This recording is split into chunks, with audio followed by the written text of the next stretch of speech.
Welcome to arts and stories for kids. துப்பார்க்கு துப்பாய துப்பாக்கி துப்பார்க்கு துப்பாய தூம் மழை.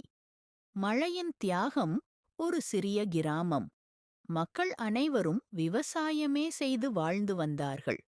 அந்த கிராமத்தின் எல்லையில் ஒரு பழமையான மேகம், மேகநாதன், தங்கியிருந்தது. அவன் கிராமத்தை மிகவும் நேசித்தான். ஒவ்வொரு வருடமும் கிராமத்துக்கு தண்ணீர் கிடைக்க மழையை பொழிந்தான். மழை பெய்தால் வறண்ட வயல்களில் மீண்டும் பசுமை வந்தது. பசும்புல்லும் நெல் செடிகளும் காய்கறி தோட்டங்களும் உயிர் பெற்றன. ஒரு வருடம் கடும் வெயில். மக்கள் கவலைப்பட்டார்கள். மழை இல்லையென்றால் நாங்களும் எங்கள் பயிர்களும் எப்படி உயிர் வாழும் என்று. அதை கவனித்த மேகநாதன் மெதுவாக சிரித்தான்.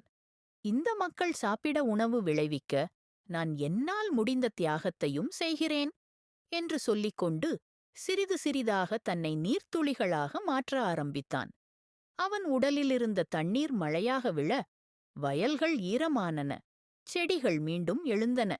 விவசாயிகள் மகிழ்ச்சியுடன் விதை போட்டார்கள்.